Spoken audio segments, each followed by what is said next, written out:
രാജേഷേ, നമ്മുടെ ഇപ്പം നടക്കുന്ന ടൂർണമെൻറ്റിൽ നമ്മുടെ ക്ലബ്ബ് 5 ഗോളിന് തോക്കുമെന്ന് ഞാൻ ബെറ്റ് വെക്കാണ്. മീശ എടുക്കും ഞാൻ. ഇപ്പം ജയിക്കും.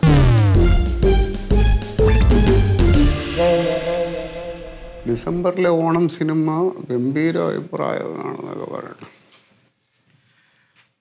മനോജെ, ഡിസംബറിലെ ഓണം സിനിമ ഞാൻ കണ്ടു. ഇതുപോലൊരു തല്ലിപ്പൊളി സിനിമ എൻ്റെ ജീവിതത്തിൽ കണ്ടിട്ടില്ല. വെറുതെ നമ്മുടെ 2 മണിക്കൂർ സമയം പോവും. അത് ഞാൻ എഴുതി വെച്ച് തരാം.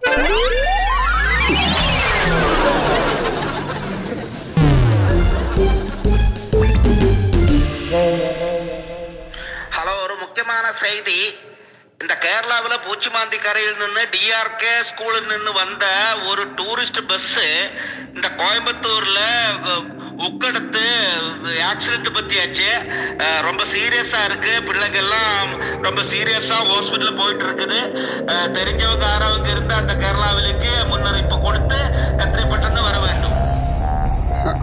അമ്മ, അമ്മ, അമ്മ, എന്താടാ നമ്മൾ കിങ്ങിണി പോലും ദേവൊക്കെ ടൂർ പോയില്ലേ സ്കൂളിൽ നിന്ന്.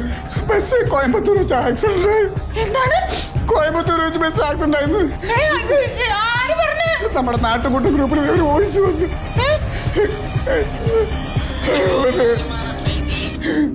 കേരളാവിലെ പൂച്ചിമാന്തി കരയിൽ നിന്ന് DRK സ്കൂളിൽ നിന്ന് വന്ന ഒരു ടൂറിസ്റ്റ് ബസ് இந்த கோயம்புத்தூர்ல உக்கடத்து ஆக்சிடென்ட் பத்தியாச்சு. ரொம்ப சீரியஸா இருக்கு. എടാ, നീ ഒന്ന് അവളെ വിളിക്കടാ. ഒന്ന് വിളിച്ച് ചോദിക്കടാ. ഏത് നാട്ടിൽ പോയെന്റെ ദൈവമേ. വിളിച്ച് ചോദിക്കടാ.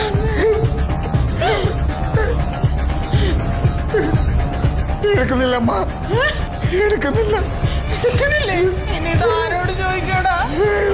എടാ, നീ ആ പ്രിൻസിപ്പളിന്റെ നമ്പർ ഒന്ന് വിളിച്ചു തന്നെ അമ്മയ്ക്ക്. പ്രിൻസിപ്പളിന്റെ നമ്പർ ഒന്ന് വിളിക്കടാ. നീ നീ കരഞ്ഞോണ്ടിരിക്കാതെ ഒന്ന് വിളിക്കേ. നീ വിഷമിക്കാതെ ഇങ്ങോട്ട് താ. ഇങ്ങോട്ട്. ഹലോ, പ്രിൻസിപ്പൽ മാഡം അല്ലേ? മണ്ടോദരി ടീച്ചറാണ്. ടൂറ് പോയ ബസ്സിനെന്താ എങ്ങനെ ഇവ ഫോണില് ആണോ? അത്രേ ഉള്ളോ? ശരി ശരി.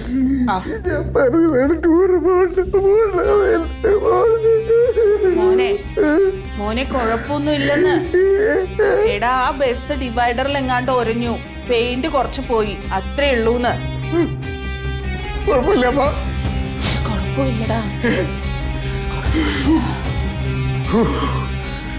പിന്നെ ഞാനാ വോയിസ് ഇട്ടത്. അത് നിന്നെ പോലത്തെ ഏതോ കുരുത്തം കെട്ടവൻ അയച്ചതാ. ഇപ്പൊ നിനക്ക് മനസ്സിലായി അതിന്റെ വേദന എന്താന്ന്? നീ അന്ന് അയാൾ അവിടെ കൊഴിഞ്ഞു വീണപ്പോ നീ എന്താ ചെയ്ത്? അപ്പൊ തന്നെ ഫോട്ടോ എടുത്ത് നിനക്ക് വായി തോന്നിയതൊക്കെ വോയിസ് കിട്ടും. എടാ, അങ്ങനെ ഒരാളെ കാണുമ്പോ എന്ത് ചെയ്യണം? ആദ്യം അവിടെ പോയി അന്വേഷിക്കണം. എന്നിട്ട് അയാളെ ആശുപത്രി കൊണ്ടുപോകണം. അയാളെ പരിചയം ഉണ്ടെങ്കിൽ അയാളുടെ വീട്ടിൽ വിളിച്ച് പറയണം. ഇനി പരിചയം ഇല്ലാത്ത ആളാണെങ്കിൽ പോലീസിൽ അറിയിക്കണം. അതൊക്കെയല്ലേ ചെയ്യേണ്ടത്. അല്ലാതെ എന്താണെന്നൊന്നും അറിയാതെ വായി തോന്നി ഇതൊക്കെ അങ്ങോട്ട് വിളിച്ചു പറയുക. അയാളുടെ കുടുംബം അനുഭവിച്ച വേദന എന്താണെന്ന് എനിക്ക് ഇപ്പൊ മനസ്സിലായ. ഇതൊന്നും പോരാണ്ട് ഒന്നും അറിയാത്ത ഏതോ ഒരു ഹോട്ടലുകാരന്റെ ഹോട്ടലും അടിച്ചു തകർത്തു. ഇപ്പൊ നിനക്ക് വേദനിക്കണുണ്ടോ ഇത്? അതെന്താ? അത് നിന്റെ വേണ്ടപ്പെട്ടവരായതുകൊണ്ട്. എടാ, ഇതുപോലെയാടാ ബാക്കിയുള്ള മനുഷ്യരും. ഇപ്പൊ മനസ്സിലായോ? കൊടുത്താ കൊല്ലത്ത് കിട്ടൂന്ന്. അനുഭവിച്ചോ?